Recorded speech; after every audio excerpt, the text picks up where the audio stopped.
Great news, folks.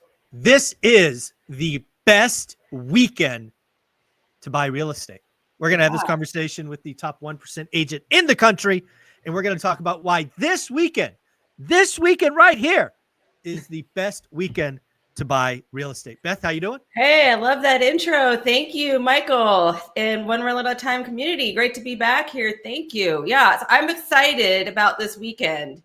I get excited every year around Thanksgiving weekend, but especially this year because there are some sellers out there that are feeling a little antsy right now. And the market being a little, slower for the holidays, even though it's busier than it was. We did see a big uptick post-election, and that is still happening. However, focus has started to shift to holiday and family and travel plans, as we see every year. This is supposed to be, I just saw on the news this morning, I don't know if it's true or not, but they're saying that this weekend, Thanksgiving is supposed to be the busiest travel weekend ever. So I'm glad I'm not trying to go to SeaTac right now because even on a good day, that's a nightmare. But I can only imagine what that's going to be like. So, but that being said, there's a lot of people that aren't going anywhere, and a lot of people that do want to sell a lot of sellers that really want to sell their house, and a lot that want to be closed before the end of the year, whether it's just a psychological feeling of they want to turn a new leaf, being free of this house that they are trying to sell, or if it's for tax purposes, et cetera, they need it to close out in 2024 and not 2025. They're getting a little antsy right now. And if you're a buyer out there looking for a great deal, as people in our community are always looking for that right opportunity, this would be the time to make those offers and get out there.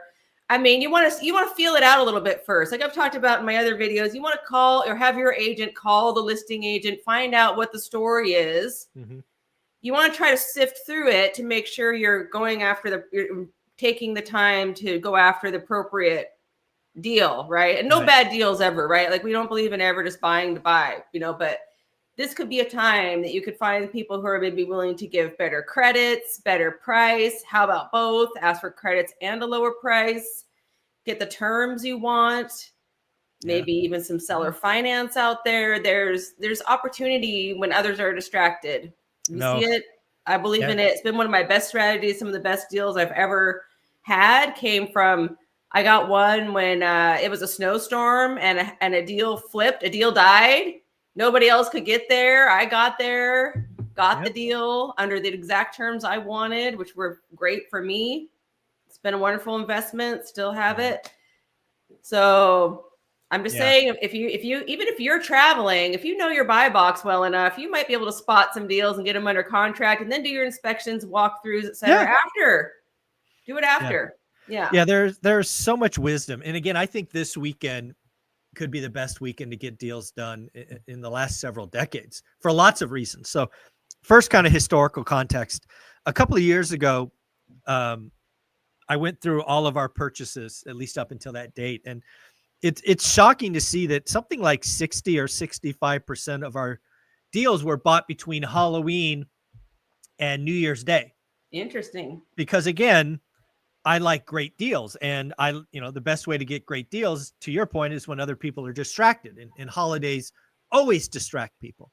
Also, the weather that time of year is not great, and people are in school and they just have other priorities. This year, all of that is still true. However, we also have higher interest rates for longer, which is artificially pulling down demand. We have an affordability problem that is not lost on anyone. And to your earlier point, we still have a tax year. There are sellers who will be interested in having that deal done this year. It's a perfect combination for people who do the work, who have a buy box, who understand their numbers, who can articulate why they're writing a disrespectful offer. I think too many people, Beth, write the offer and don't talk about it. Yeah, folks, big mistake. Yeah, if you're writing an offer that's 25 or 30% below market, tell the agent, the listing agent, or your buyer's agent why. Because if you just send them a number, it's a 400K house list and you write it at 280, they're going to think you're an idiot. That's just facts. But If you say, I have to write it at 280 because I'm a long-term buy and hold investor and it produces negative cash flow at 400, this is the only number that works for me. They're going to appreciate that. And at least they have a story. And then it's up to the seller to go, how important is it? Well, can they go from 280 to maybe 310? It's not your job to negotiate. Let them reply. So I do think this will be one of the most amazing weekends. I hope there are people in my community that are writing disrespectful offers. I hope everybody follows up. Follow up on Friday. Follow up on Saturday. Because everybody is gone for the weekend. Just do the work this weekend, please. Yes. And so to your point, that communication aspect is so vital. We did a video a little while back about, I think it was like 5 or 6 ways you might be sabotaging your own offer. And that was one of them, was like not explaining first of all, make it a written offer. I'm not talking text people with a number. Horrible. Never do that. Never do that. But write an actual offer with a thoughtful cover letter that maybe explains who you are and why it makes sense. And this might not be what you were hoping for, seller, but this will get you on your way before the end of the year. Here's why we're the right buyer, because X, Y, Z, we closed this many, blah, blah, blah. Here's why we're offering what we're offering. Back it up with something, give some reason, whether it's just like, this is where the numbers work for me. This is what other comparable sales have sold for in the area. It's best if you can back it up. But ultimately it comes down to what everybody's comfortable with, regardless of what the justification is. But if you come at it from a thoughtful perspective, you're a lot more likely to have your offer entertained. And again, it's just taking that extra step to do that homework and prep ahead of time will greatly increase your chance of success. And be ready for a counter offer. It could happen, and then you can counter back. But you're a lot more likely to get people's attention right now, because sellers, even though they're going on about their plans too, everybody wants to get their house under contract and doesn't want it dragging on. And yeah, I mean, Beth, you're a top 1% agent. It's fair to say that if you're a seller and you have your property listed this time of year, you're pretty motivated. Right? Yeah, so it's some level of motivation there. What we're seeing mostly in the market is people relocating to other parts of the country. They want to buy a house wherever their other new life is going to be established. And that's still happening, or already has happened. And they're carrying 2 payments, which is rough, especially given how unaffordable things can be, And then, for some, it's family reasons, where somebody divorced, somebody passed away. There's heirs involved or lawyers, and it's got to get done. So people want to clear it off the books. And again, I'm seeing very little coming on the market right now, which means people are even more distracted. If people aren't seeing new listings coming on, then the other buyers you're competing with they just stop paying attention. Yeah. And they come back to next year. That's why this weekend could be that weekend some of you get that disrespectful offer accepted. Yeah. The demand is gone. There's hope to close this year. Because again, the other thing you got to realize, if you lock up a deal this week or this weekend, there's no guarantee it closes this year, right? No. You've got inspections and appraisals and all of that. So, sellers will be looking for that, some of them will be looking for that. Hey, this has to close by, December 28th or whatever the last business day of the year is. But yeah, please folks, use this weekend, write an offer, follow up, do the work when everybody else is distracted, when rates are high and everybody's already checked out to next year. This is the time to strike. There are motivated sellers out there. It may never be easier to find a motivated seller than this weekend.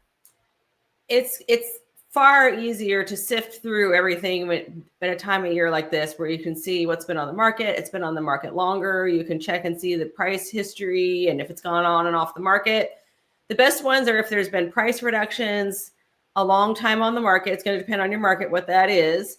And, so long market time, price adjustments, and if it fell out of contract, bing, that's even better. Bing! So, if somebody else failed to complete it, then that's a whole lot of disappointment and emotions that people went through. And now they're back to the drawing board and licking their wounds. And, it could be a win-win, so what's a win for you can be a win for them too. People often assume that highest price is what every seller wants. And I can tell you that is not always the most important thing. Yeah. Sometimes it's agree an with that. easy sale. Sometimes it's a fast sale. Sometimes it's just telling them that they can leave all the junk. You know, that's one of my favorites. So I would love to see you announce on the Daily Financial News some more purple cards coming up, and ideally some more black cards in the next week or so. Let's see who does it. Write your first offer. Get your next one under contract. Let's get do your it. deals, guys. They are still out there. Don't let the naysayers talk you out of it. You know, good deals can still be found. They are out there. You just have to know what to look for by doing the work. I love it. Yeah. And you're always out there helping the one rental at a time community connect with other top 1% agents around the country. How do they do that, Beth? Yeah. So Beth Traverso Group is the best way to reach out to me through my website. And you can also just Google my name, Beth Traverso. I pop up on all platforms, and you can reach out to me however you like. And if you guys are on the school platform, I like to pop on there when I can and interact with people. That's been a lot of fun, talking to people who are doing the work there in the school community. So you can find me on there as well. There you go. Thank you for being a part of it. You're going to be in Vegas with us, so that will be amazing. 15th and 16th. To it. It'll be fun. Remember, folks, this is the best weekend of the year. To buy housing. Just believe that. Believe that. Take care. Bye. Bye.